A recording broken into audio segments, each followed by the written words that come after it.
دیے گئے ہیں اور کئی بولنگ بوتھ مکس کر کے 30 کلومیٹر دور لے کے گئے ہیں۔ یہ پری پول ریگنگ نہیں پاکستان کے میرے عزیز خواتین و حضرات، میرے ہم وطنوں، تو پھر اور کیا ہوگا؟ بار ہم لوگ کہتے رہے ہیں۔ یہ ہو گئی ایک بات، اس کو ہم لوگ شدید الفاظ میں کنڈیم کرتے ہیں اور ہم لوگ پہلے سے کہتے ہیں کہ ہوش کے ناخن لیں۔ پاکستان اس طرح کی پری پول ریگنگ ان الیکشن میں برداشت نہیں کر سکتا۔ صاف شفاف الیکشن کرائیں، عوام کی آواز سنیں اور اس پہ لبیک کہیں۔ پھر آ جاتے ہیں جناب والا آج کی خوشخبری، کورٹس نے ہمارے 3 کینڈیڈیٹس کو الحمدللہ واپس ریسٹور کیا ہے۔ ان کی گنتی جو کہ الیکشن کمیشن نے اور دوسرے ٹریبیونلز نے ان کو ڈی سیٹ کیا تھا، وہ الحمدللہ ریسٹور ہوئے ہیں۔ بلال اجاز صاحب ہیں، ہماری 2 ایم این اے کی سیٹیں واپس آ گئی ہیں اور ایک ہماری جو ہے وہ صوبائی اسمبلی کی سیٹ پنجاب میں واپس آئی ہے۔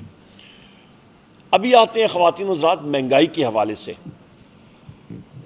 آپ یہ دیکھیں کہ جنرل باجوہ صاحب کے ٹائم پہ، اور یہ نہ آپ کی زبانی ہے، نہ میری زبانی ہے، نہ رؤوف حسن صاحب کی زبانی ہے، کسی کی زبانی، یہ خواجہ آصف کی زبانی، جو اس نے ایک ٹاک شو میں بات کی تھی اور اس نے کہا تھا کہ جنرل باجوہ نے ان سے بات کی تھی تقریباً یہ مارچ یا اپریل 2019 میں کہ آپ کے ساتھ ہم لوگ گفت و شنید کرتے ہیں اور آپ وزیر اعظم عمران خان صاحب کی حکومت کا تختہ الٹیں ووٹ آف کانفیڈنس سے۔ اس کے بعد کووڈ آیا، وہ ڈیلے ہوا اور لنڈن پلان جو ہے وہ آپریشنلائز ہوا اس کے بعد 2022 میں۔ کووڈ کے باوجود کرونا میں پوری دنیا لاک ڈاؤن میں جا رہی تھی۔ ہندوستان میں مودی سرکار نے ہندوستان کو بالکل سیل کر دیا تھا، لوگ فاقوں سے فوت ہو رہے تھے، کاروبار ٹھپ تھا۔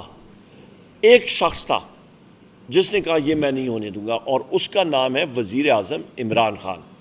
اس کی ویژن تھی اور دنیا نے اس چیز کو پھر اکنالج کیا کہ کام ایسے ہوتا ہے۔ کووڈ کے باوجود پاکستان کی معیشت 6% گروتھ ریٹ سے بڑھی۔ دنیا الٹ طریقے سے ان کی گروتھ ریٹ نیچے جا رہی تھی، پاکستان کی معیشت بڑھی، کاروبار بڑھ رہا تھا۔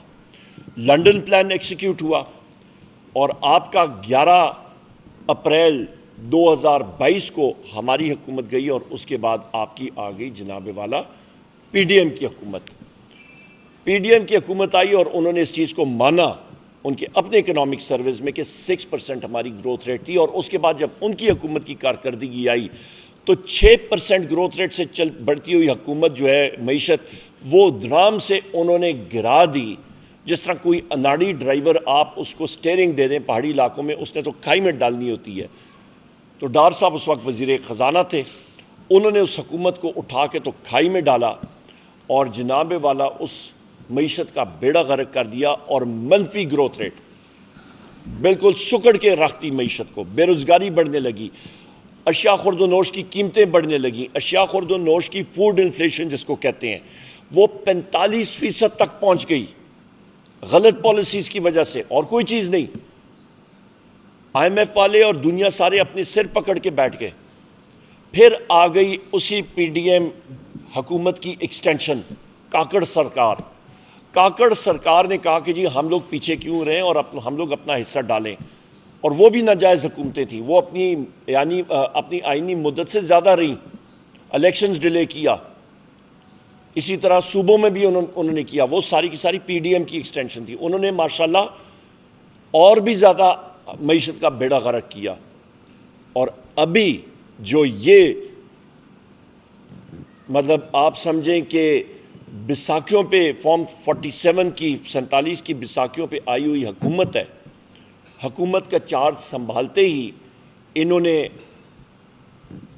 پیٹرول بم، عید سے پہلے بجلی بم، بجلی کا مطلب انہوں نے بجلی مہنگی کر دی تقریباً 4 روپے 96 پیسے پر یونٹ، اس سے پہلے مہنگی کی اور مزید یہ جائے گی۔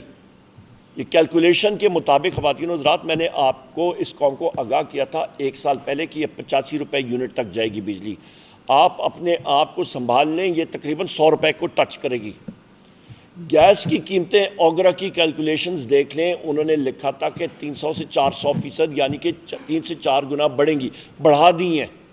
لوگ اپنے میٹر کھول کے واپس دینے لگے, گیس اتنی مہنگی ہو گئی. ابھی آ جائیں, آپ آ جائیں جناب والا, پیٹرول بوم جو اس وقت گرا ہے اور آپ کی 4 روپیز 53 پیسہ, 4 روپے 53 پیسے پر لیٹر آپ کا پیٹرول جو ہے وہ مہنگا ہوا ہے. کل آپ کا ڈیزل 8 روپے 14 پیسے مہنگا ہوا ہے فی لیٹر. اور یہ میں آپ کو کہتا چلوں کہ آئی ایم ایف کے ساتھ جو معاہدہ ہوا ہے اس پہ ایک لگتا ہے, آپ اس کو سیس کہہ رہے ہیں, لیوی لگتی ہے, اس کا نام ہے پیٹرولیم ڈیولپمنٹ لیوی.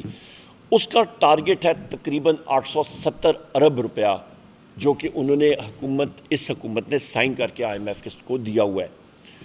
دسمبر 31, یہ 2023 دسمبر 31 تک جو حکومت نے ابھی تک کلیکٹ کیا ہے وہ 475 ارب روپے انہوں نے جمع کیا ہے. ٹارگٹ ہے جناب والا 870. تو یہ حکومت جو شہباز شریف کی پہلے حکومت تھی, انہوں نے وہی ابھی کنٹینیو کر رہی ہے. تو انہوں نے کہا جی ہم لوگ پیچھے کیوں رہے, ان کا ابھی ٹارگٹ جو ہے وہ انہوں نے کلیکٹ کرنا ہے 30 جون تک 970 ارب روپیہ. آئی ایم ایف کے ساتھ ٹارگٹ 870 پر ڈنڈی مار کے یہ 970 ارب روپیہ یہ جمع کریں گے. تو خواتین و حضرات, میرے پاکستان کے عزیز ہم وطنوں, آپ تیاری کریں کہ یہ چند ہفتوں میں 15 دن بعد مزید آپ کے اوپر پیٹرول اور ڈیزل بم داغیں گے, اور ہر 2 ہفتے بعد یہ داغیں گے, اور یہ کہیں گے کہ جی بین الاقوامی دنیا میں تیل اور ڈیزل کی قیمتیں جو ہیں وہ زیادہ ہو رہی ہیں. ایسی کوئی بات نہیں ہے. اصل بات یہ ہے کہ انہوں نے یہ کمٹ کیا, اپنے ٹارگٹ سے زیادہ یہ جمع کرنے کے چکروں میں ہے. وجہ ان کی جیب غریب عوام کی, ان کی ہاتھ غریب عوام کی جیبوں میں جا رہے ہیں. جس طرح ایک آپ کا وہ پک پاکٹ کو کیا کہتے ہیں, اپنا ہے جیب کترا, جیب تراش. یہ جیب تراش ہے, یہ جیب کترے ہیں. یہ عوام کی جیبوں سے ان کی حق حلال کی کمائی, یہ puppet P P M, puppet prime minister Shehbaz Sharif اور اس کی کابینہ, یہ سب کے سب جیب تراش ہیں. لوگوں کی جیبوں سے یہ پیسہ لے رہے ہیں, ٹارگٹ سے زیادہ انہوں نے کلیکٹ کرنا ہے. وجہ کہ ان کا ٹیکس کا ٹارگٹ یہ صحیح طرح پورا نہیں کر سکتے ہیں. ڈائریکٹ ٹیکسیشن آپ کی کم ہو رہی ہے, کاروبار آپ کا ختم ہو چکا ہے, پرائیویٹ سیکٹر کریڈٹ آپ کا سکڑ کے 86% آپ کا جو آپ کا نجی شعبے میں قرضے لیتی ہے نجی شعبہ, وہ 86% کم ہو چکا ہے. آپ کی بے روزگاری عروج پہ جا رہی ہے, نوجوان لوگ پسے جا رہے ہیں. آپ کا اس وقت جو سی پی آئی آپ کا کنزیومر پرائس انڈیکس ہے وہ تقریباً 25 سے 26% پہ ہے, اور فوڈ انفلیشن 40% سے تجاوز ہے.